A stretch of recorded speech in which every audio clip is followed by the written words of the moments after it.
কুকুর কোন সময়ে শাওয়ালক হয়, অর্থাৎ প্রাপ্তবয়স্ক হয়? মানুষ কোন সময় প্রাপ্তবয়স্ক হয় এটা কিন্তু আমরা জানি।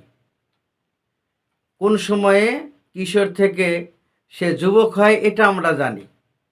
কিন্তু আল্লাহর একটা সৃষ্টি কুকুর, এই কুকুর কোন সময়ে প্রাপ্তবয়স্ক হয়?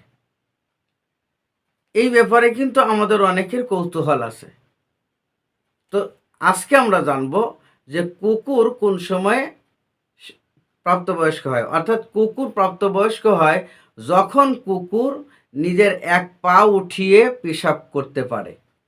প্রাপ্তবয়স্ক যতদিন না হবে ততদিন কিন্তু সে নিজের পা উঠিয়ে পেশাব করতে পারে না।